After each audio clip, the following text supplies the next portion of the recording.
Alrighty then, here we are again in a rare scene for all of you guys. I am letting you into my bedroom because I've got to do an insane amount of laundry, and I figured I could find something cool to talk about while I did that. I'm gonna walk into this living room where you guys get blown away by music for a short period of time, and then run away back to my bedroom where the music is hopefully less demanding. All right, yeah. This weekend has been a weekend of chores, and I have no idea how these videos will be presented to you, but at the end of the day, like, I just recorded, like, I don't know, probably like 6 videos of me just doing chores and talking about the world while I did chores. And so here we are again, doing more chores and talking about the world yet again. Kind of just always going back to the same thing I've always been talking about and going over is just like time management, time usage, and making the most of the time that we've got. I had a 4-day weekend this week, and so I was incredibly productive, and it's just like, it leaves me to be like scratching my head like, okay, what can I do to accomplish this level of productivity every day? And like, obvious answer would be, oh, just take 4-day weekends every day, but that's not really feasible. That's not something that I can logically do. So I need to then move on to like the next things. Like, okay, if I can't actually take a 4-day weekend every week, what can I do? And like the other obvious answer is to just keep up with it, you know? Keep up with the laundry and don't let it get to the point where it's piling up. You guys can't see my recliner. Let me move you real quick so you can see my recliner that is my recliner of clean clothes. And I know what you're thinking, ooh, that doesn't look clean at all, but they all came fresh out of the washing machine, so I promise you they are clean. But they've been sitting there needing to be folded and put away for a very long time, and I don't like that angle. I think you guys had more an angle on the bed like that. Is that better? You can kind of see the what is that coming in the camera? Oh, that's me. That was kind of freaky. I was like, what is coming into view? And it was my arm. Anyway, yes. So I just so much chores and trying to keep up with them whilst still being productive. And maybe that's the sacrifice I make. Like, I'm this super productive individual on a creative level and on a creative front. And maybe like, that's because I just don't spend a whole lot of time on mundane things like chores, and that's where I find this magical time pill that everybody is grasping at. But I bet you there's a large amount of people who are just as behind on their chores as I am, but are also nowhere in their creative adventures. And so I'm not going to say that that is a complete excuse. As I've been saying this whole time, I am not at all a fan of excuses. I feel like we as a culture lean on those too heavily to give us quote-unquote reasons why we can't do the things that we've always dreamt of doing. And we need to get out of those excuse-heavy mindsets and just be like, you know what? I'm going to do the thing because there's no reason why I shouldn't or can't or won't. And that is how you get stuff done. And so, like, yeah, we've got life chores. We all have life chores. I am very clearly behind on mine, and I'm catching up on them. And I'm sure everybody's wondering, like, do you only catch up on your chores when you have extensive amounts of time off like this? And the answer is kind of yes and kind of no. Like, if I'm being honest, my laundry more or less lives in that giant pile that you've seen until I get more time, like today, to actually go through it and fold it. And maybe that's why, like, home ownership is more often than not a 2-person. I dropped my shorts. maybe that's why home ownership is more often a two-person ordeal, because like imagine how much further along I'd be on these things if I had someone here helping me with it. But is it that much of a help to hinder the other things that I don't feel like dealing with? And right now the answer is no. I'd probably sooner just hire a maid. And that's just where my mind is right now. And it might change in time, and it might not change in time. And that could be something that I look back at when I'm 80 years old and in a nursing home and be like, dang, I wish I had given the whole marriage thing a try. But you can only operate within your current mindset. I can't predict how I'm going to feel X amount of years from now. I know how I feel right now, and I'm going to make actions on those feelings, and that is how I will go. And it's going to lead to disappointments, it's going to lead to regrets, but that is life. Disappointments, regrets, they're going to happen, they are unavoidable. There will always be a choice that you make, and you wish that you had made a different choice, and you just very simply didn't. You made the choice based on the information that you had present to you at that immediate moment, and that was the decision you made, and you should own that decision. Hindsight is such a crippling thing, and people use it to ruin themselves. And like, if you make a decision in the today, in the moment, in the now, and it is the best decision you have based on the information provided to you, then that's all you can say. That's all you can do. There is nothing you can say or do about the future. You can only work with the present, and you can maybe take the past into consideration, but the present is the most powerful timeline that we exist in. And when the future finally comes, if you grow to dislike the decision you made, you can't wallow on it, and you can't hate yourself for it for years and years and years. You've just got to say, you know what? I made the best decision I could make at the time in which I was making that decision, and move on from it. Do not dwell on those things. And that's also how we learn. Like, if you had never made a bad decision in your life, then you just never learn. And to a degree, like, yeah, living a life where you don't make a single bad decision sounds great, but it's not a realistic life. Like, no one's gonna have a life where they haven't made a single bad decision ever, and they just exist in constant perfection. And people might present themselves in that way, and I'll call baloney on them every time. There's just no way. And so don't get hung up on the falsehoods that people would like to sell you on, and don't get hung up on your own past decisions. Like, move on from those things and live in the now, live in the today.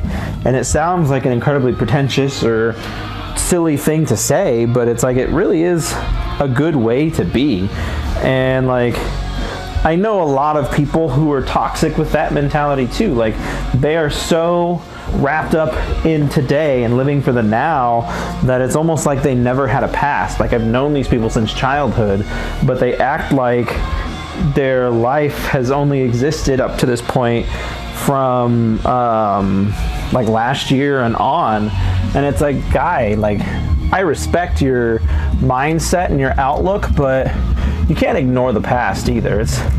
It exists, it happened, and you know, sometimes it's really fun to go back to the past and be like, you remember when these things happened, and when that did this, and when this did that? And those kinds of things feel very good. And so it's just a mixed bag. Time is a mixed bag, and it's not on our side. It's not against us either. It's simply doing its thing. It's passing along and going by day, and we're here existing in it. And like, for those of you who maybe are still in school, like for me, time did not start passing at an alarming rate until I got out of school. And so like, you probably hear all these people, these older people talking about how time is precious and all of these things, and they're like, and you're sitting here like, I don't get it, time's perfectly fine, time's just doing its thing. And it's just like, just wait till you get out of school. And like, my theory on that is like, when I was in school, I was always waiting for something. I was waiting for the next break, preparing for the next test, or there's something always to wait for.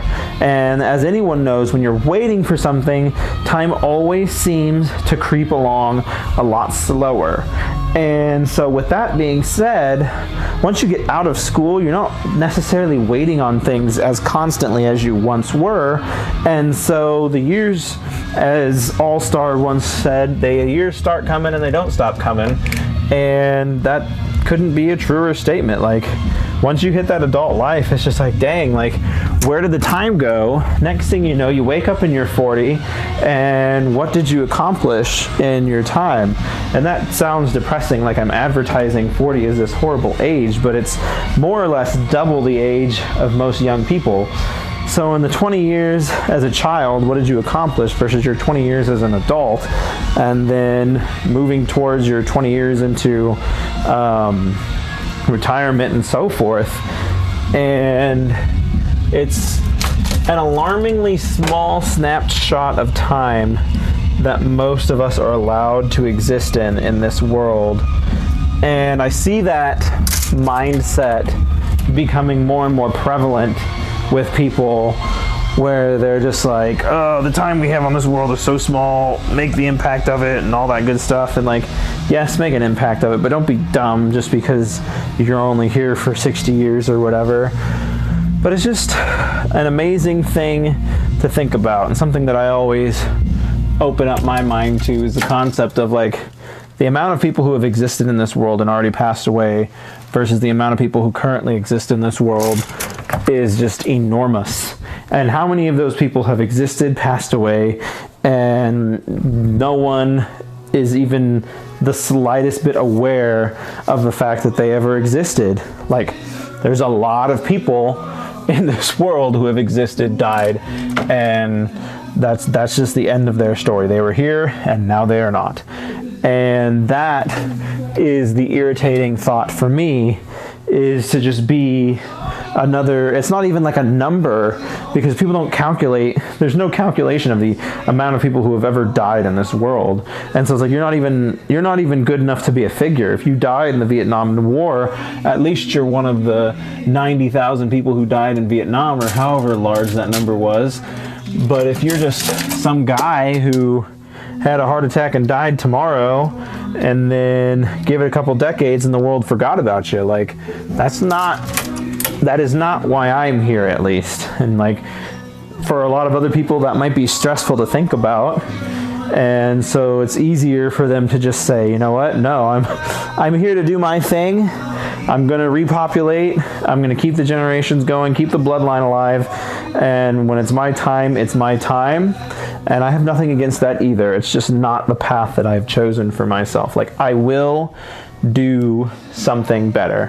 And I have to believe that, because banging my head against this social media wall for as long as I have, if I don't believe it, then I'm just stuck in this perpetual, never-ending, lame cycle of not being able to accomplish what I set out to accomplish because I don't even believe in myself. And like, how can I expect other people to believe in me if I don't even believe in me? So you got to start there before you can move in a positive direction and start going for good things. And so hopefully that shows. And like, I've come a long ways, because I haven't always believed in myself, especially at the beginning of this journey. I was like, I ain't got nothing to offer this world that it hasn't already seen, heard, or whatever. And it wasn't until these more recent videos that I've kind of borrowed the style of, that I decided, like, you know what, I think I do have something to offer, because if nothing else, I can hold a solid, meaningful conversation with people. And if there's a crowd of people in this world who just want to have a conversation, then I can give those people what they want. And that's what I'm doing here, delivering conversations, memorable conversations, folding laundry, because everybody's got to fold laundry. Maybe you guys think I fold laundry like a weirdo, and I probably do, because I just fold laundry in ways that make sense to me. I don't think too hard about it. But yeah, so that is just the general thought of things, and my motivators, and the things that kind of keep me going in this journey of trying to stand out in a world where it is so easy to just fall to the noise of the world and not even exist. And like I said, I'm not trying to poke fun at the people who do that. Like, I am the last person to be like, oh my gosh, you're not living your life right. There is probably millions of ways to live this life, and none of them are right or wrong. It's just a matter of discovering what you want out of life. And then once you figure out what you want out of life, pursue it. Pursue it, capture it, make it your own, and be proud of what you accomplished. Don't let some Joe Schmo, your neighbor, make you feel bad about what you accomplished. If it's what you wanted to accomplish, then own the accomplishments and be proud of it. Don't be ashamed to show the world what you're proud of. And if that's keeping the generations going, having kids doing the thing, then be proud of that and own it. And if it's not, then don't. And it's that simple. Like, it doesn't need to be this huge rocket science of an ordeal where you're trying to keep up with the Joneses and just do everything that the world is dictating to you that needs to be done. Like, that's just silly. You as a person cannot do everything, and that's yet another disappointing discovery when you enter the world of creativity. Like, as a creative, there is so many stories in my head that I want to tell and cannot wait to tell, but the problem is like, I have to face the reality that I probably won't be able to tell them all, especially if I'm stuck in this 9-to-5 grind for the rest of my existence. Like, 9 to 5, the 9 to 5 grind is a means to an end, and I acknowledge it. I don't hate it or regret it, but like, if I'm going to need to spend 8 hours of my day, Monday through Friday, until I'm 40 or older, doing that, that's however many hours away from storytelling that I will have, and however many hours that I won't be able to devote to telling the stories that I want to tell. And that is the hardest reality for me to face, because like, as a creator, you have just, or at least I do, my mind is exploding with thoughts, theories, ideas, and to have to face the fact that I won't be able to share them all is not a fun fact to have to face. And so my hope is that eventually I will be able to reach a point where I can work full-time off of my storytelling and my creative work, and that will help me to be able to do and tell more stories in the lifetime that I've been given. And to a degree, I'm rushing it along. I acknowledge that I am still very young and still younger, but still more mature than my years allow me to be. But like, there's no sense in waiting. Like, yes, it's going to take time, but like, there's a lot of people in this world who were a lot more successful than I am at a much younger age. And so like, trying to use age as an excuse for my lack of success, I will never do. To acknowledge that I'm still young to be seeking that level of success, I can acknowledge, but to like use it as an excuse and be like, oh well, I'm not that successful yet just because I'm young. Like, no, I will never do that. That is a toxic mentality, and if you learn nothing from my conversations and my time with you all, it would be that I have a strong aversion to excuses. I refuse to use them. I refuse to accept them from other people, and people need to stop accepting them from themselves. And because that is the biggest holdback for you, your biggest deterrent, and the biggest problem that you have is your inability to allow yourself to succeed, really. Like, that's all the excuses are, is like you're not succeeding, and in a response to your lack of success, you decide to make an excuse as to why you're not succeeding. Instead of just saying, like, you know what, I'm not succeeding, but I'm going to commit to succeeding from here on out. No, instead of doing that, you just say, well, I'm not succeeding because of X, Y, and Z, and I'm just going to accept that as my reasons to not succeed, and I'm going to continue to not succeed. And that is when you have defeated yourself, really. No one has ruined your path to creativity except for yourself at that point. When you give in to excuses, your own homegrown excuses, anyone's excuses, but yours especially are bad, then you've lost. You've lost your battle of doing something incredible because you are holding yourself back. And that is why I always say, as a fiction writer, like, writer's block is a myth. It does not exist. It is a lack of motivation. When you sit down and have nothing to write, it's not because there's an imagination block in your head keeping you from writing. It's because you have a lack of motivation to write in that moment. And I've had plenty of instances where I sat down to write something. I allot an hour every day to writing something or to editing what I'm currently working on or whatever it is. And that there's plenty of times I sit down for that hour and there's nothing there. Like, I can't think of anything to write. And it's not because I have this magical block blocking my head. It's because I've got too much other stuff up there and I just need to clear my mind, get motivated to write what I need to write, and do it. And those are some of the most crucial pieces of advice I could give anybody who's trying to write and claims that they have just uncurable writer's block. It's like, no, you just aren't motivated. Like, when you sit down to write for an hour, if you're only allowing yourself an hour of writing time, you best be using it, and you best be using it to great effects.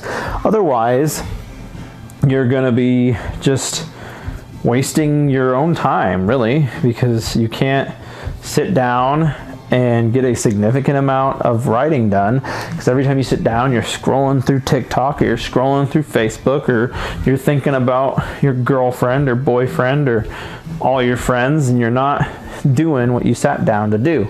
So clear your mind of your distractions, sit down and write.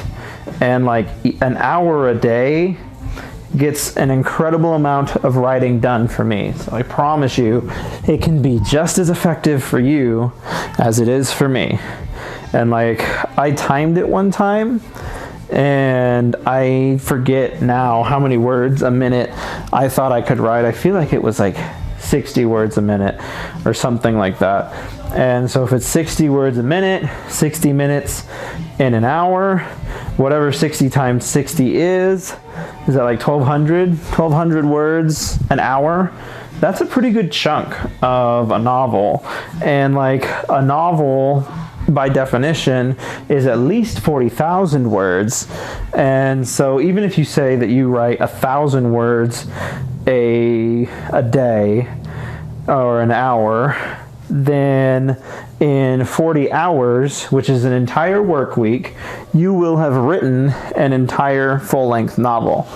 And if that isn't motivation enough to put this in perspective as to what you can do and what you accomplish, or what you can accomplish, I don't know what else is, really. Like, you break it down by more achievable time chunks. An hour a day for 40 days, which is a little over a month, will give you 40,000 words. And that's 40 days of writing, which is 40 hours of writing, which is one entire work week. If you can devote that kind of time to a dead-end job that you probably don't enjoy and don't love a week, then why can't you devote the same amount of time to something that you're passionate about? It doesn't have to be writing. Writing just so happens to be what I do. But whatever your creative outlet is, devote that same amount of time to it. An hour a day. It's not astronomical, it's not mountain moving, but over time it is astronomical and it is mountain moving. And that is the kind of consistency that I feel like we need to work to establish and drill into our heads. I've just always been fortunate that I'm good with consistency. I'm good with schedules. I make schedules, I stick to them. I'm a consistent, boring person. But that doesn't work for everybody. And so they need to find what works for them and get there and make it happen. But like I said, it is absolutely not some radical thing that is way beyond the conceptions of possibilities. And the sooner you realize that, the better off you are in a whole multitude of ways, really. But I mean, yeah, that's really the gist of it. Just putting in the time consistently. And that's what you ask any expert. Like, I don't even necessarily consider myself an expert in writing. I've done it a lot. I've written technically I've written 6 full-length novels. I've published 4 of them. And I'm maybe a working professional in the field, not an expert by any means, but someone who is proficient and capable of doing this repeatedly. And if that is something that I have found that is successful to me, then I feel like it's valid advice to give. And it's something at least giving a try. Like, you see the numbers work out. Now you just got to commit to it and make it happen. And that is oftentimes the issue, is the commitment and making it happen. I feel like someone said it took 18 days for people to form a habit, and that honestly doesn't seem like long enough. Like, I feel like I've done plenty of things for 18 days, if not longer, and gotten like nowhere out of it.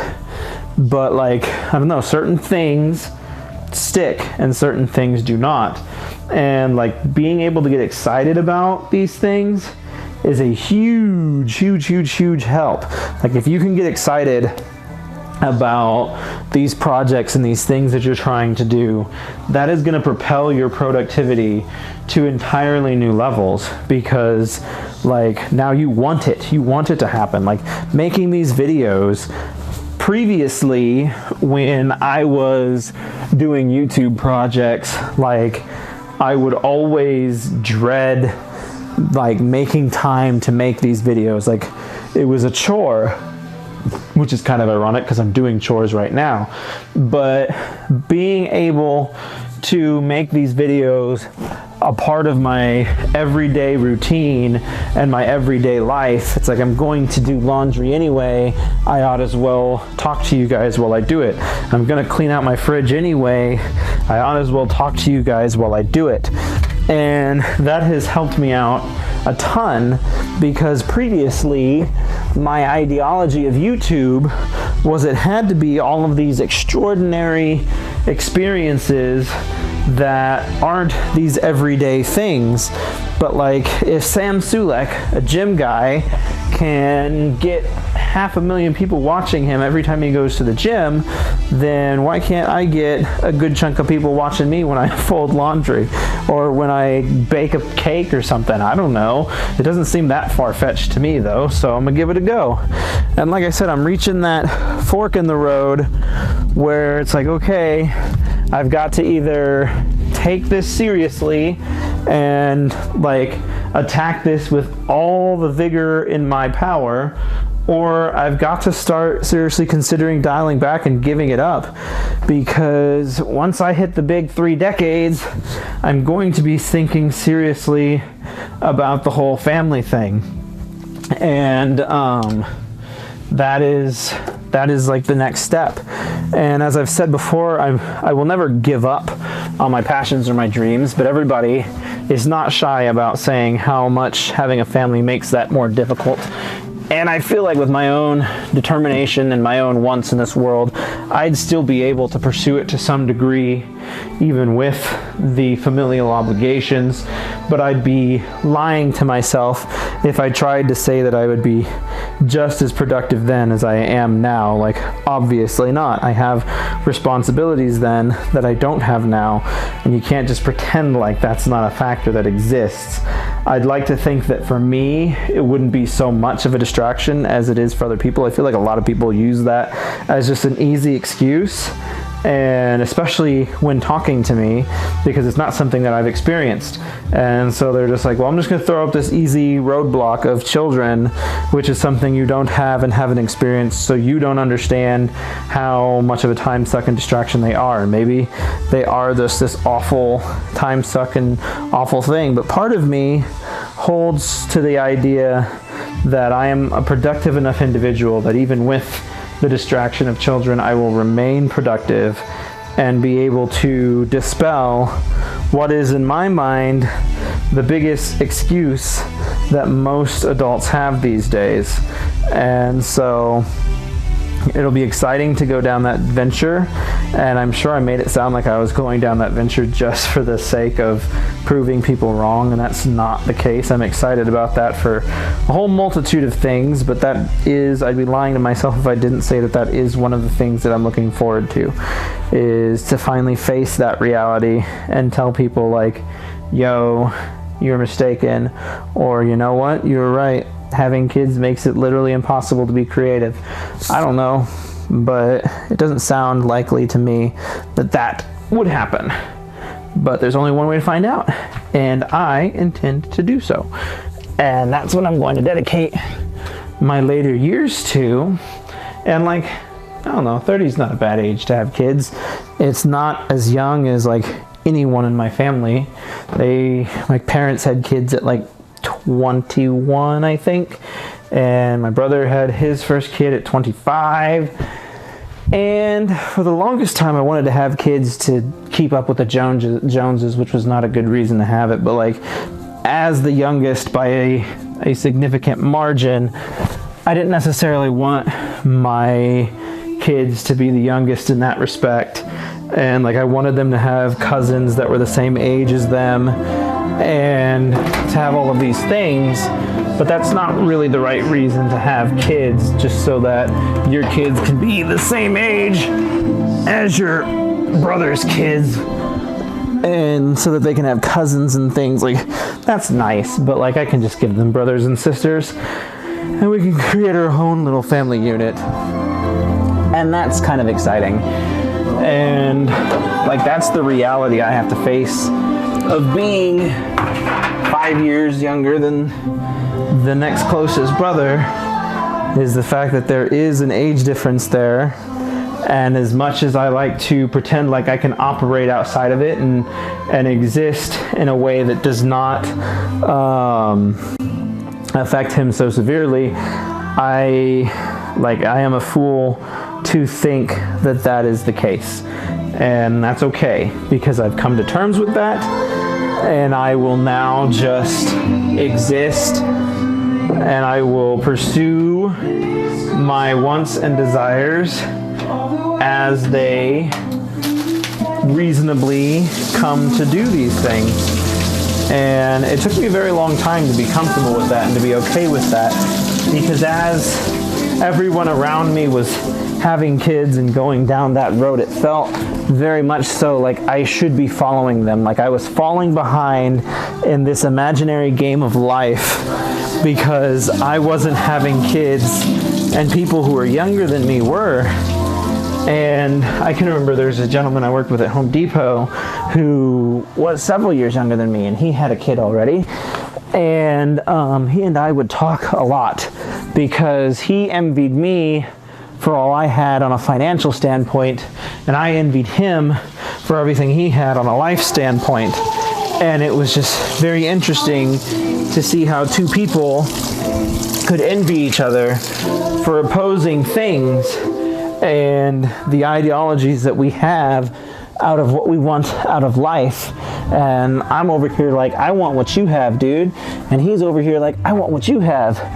And it makes you appreciate what you've got that much more, because when the guy that you want to be wants to be the guy that you are, it helps you to acknowledge that you've got something, and that it's not just this,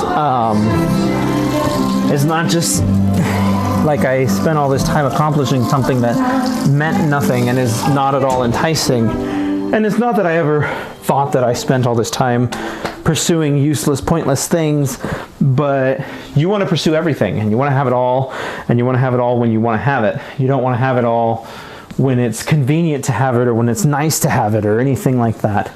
And so it was very enlightening to have conversations with that individual. We don't talk anymore, which is unfortunate. He was someone that I worked with at Home Depot, like I already mentioned. When I quit Home Depot, a lot of those people, it's funny, when you're not mandated to be a part of someone's life anymore, it's like they don't necessarily want you to be a part of their life. I worked there for 6 years and had some, what I would consider to be very close friendships. And then I left, and it was like ghosts. I couldn't get hardly anyone to respond to me that used to work there. And it's like, well, we were cool like yesterday when I still worked at Home Depot, but now that I've had my last day and I'm gone, like, their priorities changed, and I was no longer a part of that.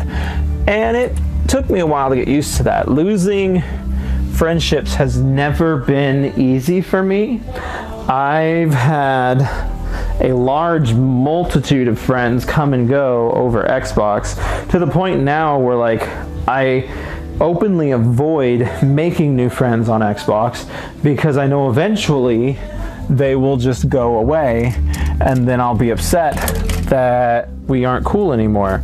And like, it was when I was in high school and college, like the young adult years, it was pretty prolific, the amount of friendships that I had on Xbox, the amount of people I was hanging out with on Xbox.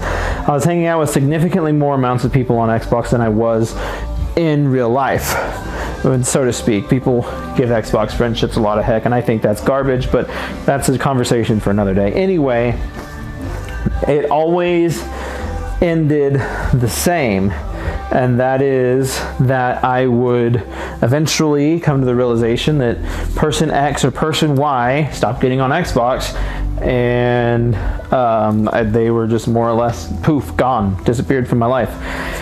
And that sucked. I hated coming to terms with that. And like I said, I shelled out and stopped making friends on Xbox for that very reason, because I was just tired of being disappointed when they no longer got on. And so fast forward to, I think it was 2 years ago now, when Evil Dead the game came out, I made an odd amount of friends on that game. And I don't know what it was, why it happened, or how it happened, but like, I went from having like 2 people that I consistently talked to on Xbox to having like 8 again. And it felt great. I loved it. I was like, oh my gosh, this is awesome. Why have I avoided doing this for so long? Like, I love this.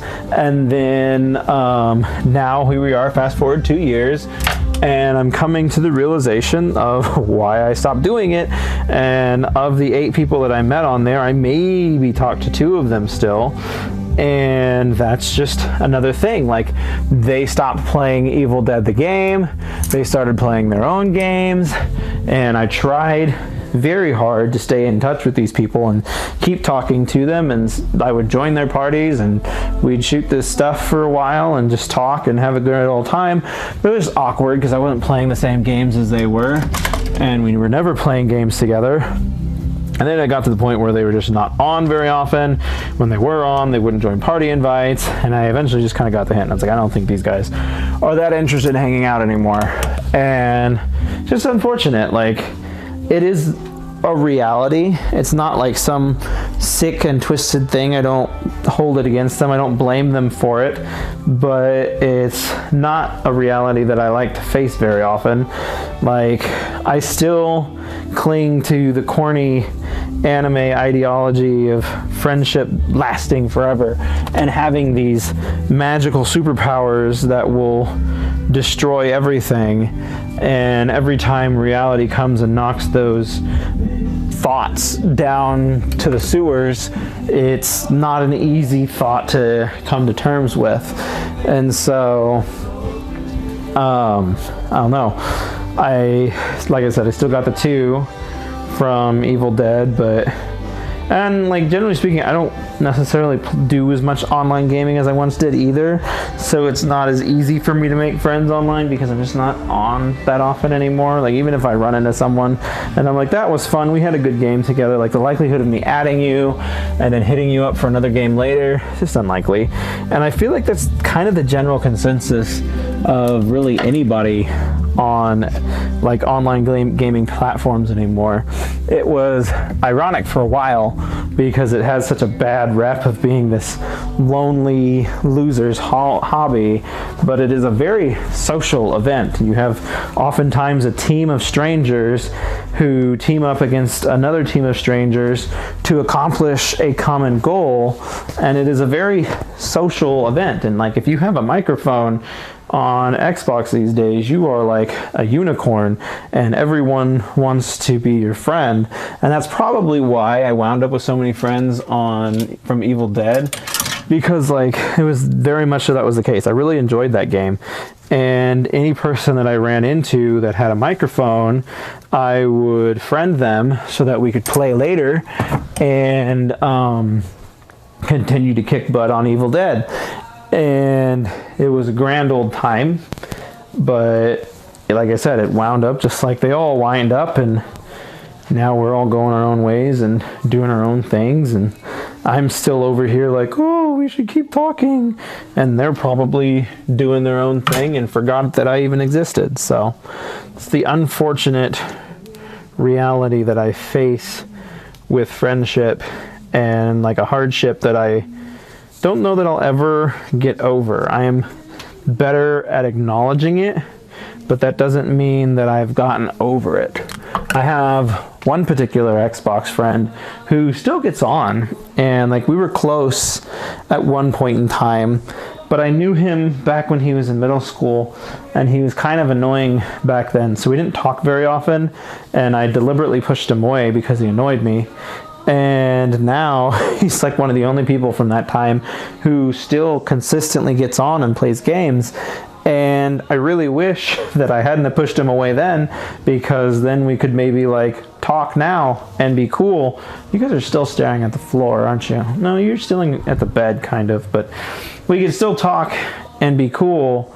But like now we're at that awkward stage where it's been so long since we've talked or even been in a party together, and like it'd be one thing if we were playing the same game, like if he picked up this game that I had and I have this game that he had and we can play it together, like then I probably would toss him a party invite just for old time's sake and see if we could rekindle some sort of friendship there. That sounds oddly like some sort of relation, but that's not really what I mean. But try and, you know, rebuild a friendship. Like, there are friends who can absolutely pick up where they left off as though there wasn't even a day's time in between when they last spoke and the day that they pick said friendship up again. And I've run into instances like that with certain Xbox friends. Like, there's certain ones that I may not talk to near as often as I do, but whenever I talk to them, it's like we just picked up from yesterday. And that feels good, but it's still less satisfying because they're not as around as often as you might like. And so, and like the ideas of meetups, like in the adult realm, now that we're all adults, should be more feasible, but it's just as hard and just as much of a hassle to try and schedule now as it ever really was. And so that didn't really make anything easier. I thought that like, oh, once we're all adults, it'll be easy. We'll be able to meet up all the time. And that's not the case either. Obviously, flying is expensive, driving takes a long time, and it's just life gets in the way. And it seems like friendships are the ones that get tossed aside the most. And maybe that's why I enjoy watching or experiencing stories where friendship succeeds, because the exhaustion of friendships failing in real life has hit me so to the point where I just want to enjoy fiction where friendships never end and where these people can actually use the power of friendship to do incredible things. And maybe that's why I find that to be so enticing. And that's probably why I write a lot of friendship in my own work, because I want other people to experience these glorious friendships in the way in which I want to experience them, in the way in which I wish they existed and were in reality. And like, there are some friends that I've run into, and like, I'm honestly kind of jealous of how cool or close they are. Like, dang, I wish I had that. And like, I've got a lot of close friends, and I don't want to make it sound like I'm some friendless person, but I don't know. It's always easy to judge against what you have with others and be like, dang, my friendships are lacking. But maybe they're not. And maybe I'm just being overly hard on my own friendships. But I've got some solid ones where I know, like, if I hit you up, we're gonna do something and have a good time. And those guys are cool. And so I'm not trying to say that I'm dissatisfied with my friendships by any means in the present tense. That's certainly not what I'm trying to say either. I just am dissatisfied with the friendships lost over time and have a hard time coming to terms with that. And that is the ideology. And I'm not talking about, like, a lot of people abuse the term friends these days, because like, I have technically 500 Facebook friends, but none of those people, well, some of those people are friends, but hardly any of them are. And I'm not just talking about these random people that I had a one-off conversation with, added on Facebook, and considered to be a friend. No, I'm talking about people who I spent a significant amount of time together with, and like, they knew me before I had my own house. They were hanging out with me at my parents' house. Like, those are like a special breed of friends, the ones who knew you before your adult years and knew you throughout your formative years and have stuck through that time. And I like to cherish those and treat them as though they are something special. But recent events have even made that difficult. I had a very close friend of mine from grade school up through high school, and he got married, and I missed his wedding for one reason or another, most of it just being life kind of got in the way and things just didn't work out quite right. And now I feel like this terrible person, because I'm always trying to be the friend who keeps the friendship alive and keeps it going. And now in this sense, I feel like the one who has stuck a nail in the proverbial coffin and nudged us one step closer to not being close. But like, I also have to face the reality that we haven't been close for quite some time. We were close once upon a time, sure, but that was some time ago, and this is now. And I can't blame myself entirely for the distance that has been created, nor can I avoid blame entirely either, because there was the fact that like, I could have just dropped everything and gone if I really wanted to, and there was nothing really strongly against getting in my way of going. I just didn't do it. And so yeah, coming to terms with like also being one of the adults who has caused a bit of that rift is not fun either. And just coming to terms with friendships and adulthood, and coming to terms with life and what it has in store for you, what it doesn't have in store for you, and feeling like you were not really ever that close to very many people. I have not been the best man of a single wedding, And that's something I think about a lot, honestly. And like the fact that I have all these friends and feel like I know all these people so super well, and I've just never even been a best man in a single person's wedding. And it's just like, wow, like maybe I write about friendships in this strong sense. I keep trying to get a good camera angle, bounce on my bed, and only realize my head's still getting chopped off. But anyway, yeah, this has been a long tangent. I feel like it's almost been an hour that I'm talking to you guys, and my camera is about to die. So I'm gonna call it here. Thanks for watching me do laundry. Thanks for listening to me converse about so many different things. And I hope you guys have a wonderful week. I'm about to start my week. I don't know when you guys are seeing this, but it's Sunday night for me. So let's make it a good one. Bye.